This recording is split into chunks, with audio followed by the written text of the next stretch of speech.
안녕하세요. 오늘은 신약성경 마태복음 14장을 좀 깊이 들여다보는 시간입니다. 이 장은 정말 숨막히는 사건들의 연속인데요. 인간적인 약점, 또 놀라운 신적인 능력이 아주 극명하게 교차하는 그런 지점들을 함께 살펴보겠습니다. 네, 맞습니다. 그 시작부터 아주 강렬하죠. 헤로드 왕이 예수님 소문을 듣고는 자기가 죽인 세례 요한이 살아났다고 생각할 정도였다니. 그의 마음속 두려움, 또 죄책감이 얼마나 컸을지 좀 짐작하게 합니다. 그냥 소문만 듣고도 그 정도 반응이라니 흥미롭네요. 이게 단순히 요한을 죽인 죄책감 때문이었을까요? 아니면 그 이상의 뭔가가 있었을까요? 네, 좋은 질문입니다. 사실 헤롯은 그 동생의 아내 헤로디아와의 관계를 요한이 공개적으로 비판하니까 그를 옥에 가뒀죠. 죽이고 싶었는데 요한을 선지자로 여기는 백성들, 그 시선이 두려워서 망설였던 겁니다. 그랬군요. 네. 이건 단순한 개인적인 원한을 넘어서 뭐랄까 권력자의 어떤 정치적인 계산, 또 민심에 대한 두려움, 이런 게 막 얽힌 복잡한 상황이었던 거죠. 결국 체면과 권력 누지가 정의보다 우선시된 그런 비극입니다. 결국 그 헤롯의 생일 잔치에서 비극이 터지죠. 헤로디아의 딸이 춤을 춰서 왕을 기쁘게 하니까 헤롯이 덜컥 맹세로 소원을 들어주겠다고 약속하고 말았어요. 근데 그 요구가 세례 요한의 머리라니 정말 충격적입니다. 혹시 그런 상황이라면 맹세를 지켰을 것 같으세요? 참 어려운 질문인데요. 그쵸. 헤롯은 그 맹세랑 또 잔치 손님들 앞에서 체면 때문에 결국 요한의 목을 베게 하죠. 네. 한순간의 경솔한 약속, 그리고 체면 유지가 돌이킬 수 없는 결과를 낳은 겁니다. 헤로디아의 그 계산된 복수심도 참 무섭지만 거기에 휘둘리는 헤롯의 나약함 속에서 당시 지도층의 어떤 도덕적인 공백 이런 걸 좀 엿볼 수 있습니다. 이런 좀 흉흉한 소식을 들으신 예수님은 홀로 빈들로 가시는데 수많은 사람들이 또 그분을 따라 나서죠. 여기서 분위기가 확 달라지네요. 네, 맞아요. 예수님은 그들을 불쌍히 여기시고 병자들을 고쳐주시죠. 그리고 저녁이 되니까 제자들이 이제 현실적인 문제를 제기합니다. 사람들을 보내서 마을에서 먹을 것을 좀 사 먹게 하시죠.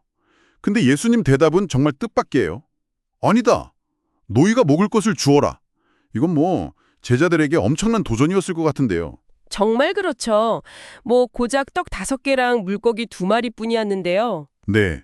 근데 예수님은 그걸로 축사하시고 나눠주게 하시죠. 그 결과는 우리 모두 잘 아는 오병이어 기적입니다. 남자만 5,000명, 부녀자까지 합치면 훨씬 많은 사람들이 배불리 먹고도 12광주리가 남았다는 거 아닙니까? 정말 놀랍죠. 이 사건은 단순히 배고픔을 해결한 그런 기적을 넘어섭니다.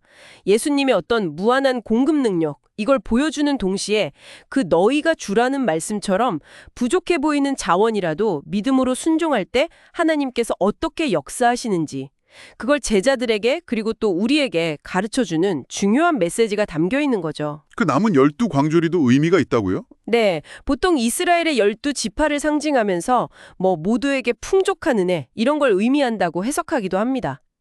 그렇군요. 곧이어 또 다른 극적인 장면이 펼쳐지는데요.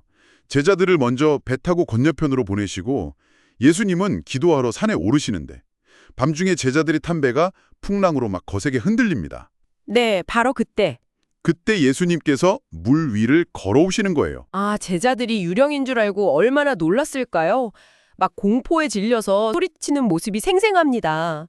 예수님은 즉시 안심하라, 나다, 두려워하지 말라 이렇게 말씀하시죠. 근데 여기서 베드로가 나섭니다. 주님이시라면 저더러 물 위로 걸어오라 명령하십시오. 이런 용기 내볼 수 있을까요? 와, 정말 대단한 믿음의 발현이면서도 아슬아슬한 순간이죠. 예수님께서 오라 하시니까 베드로가 정말 물 위를 걷는데 거센 바람을 의식하는 순간 물에 빠져들기 시작합니다. 그쵸. 주님, 살려주십시오.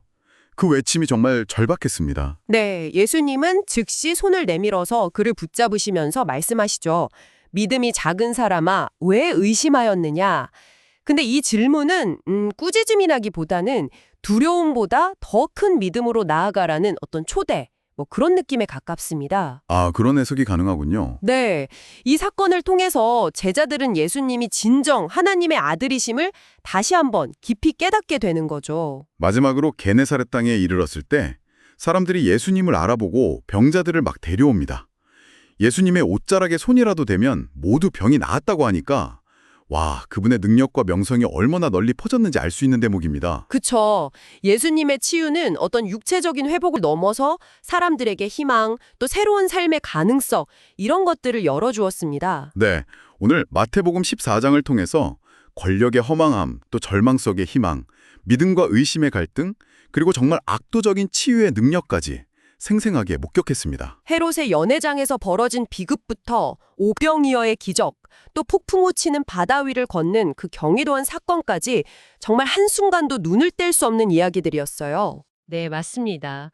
이 이야기들을 이렇게 마주하면서 혹시 여러분의 삶에도 예상치 못한 풍랑이 있지는 않으신가요?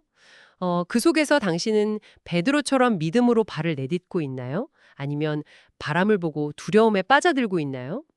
예수님이 베드로에게 던지셨던 그 질문, 왜 의심하였느냐는 질문은 어쩌면 오늘 여러분의 마음에도 조용히 울리고 있을지 모릅니다. 그 질문에 대한 각자의 답을 한번 찾아보시는 건 어떨까요?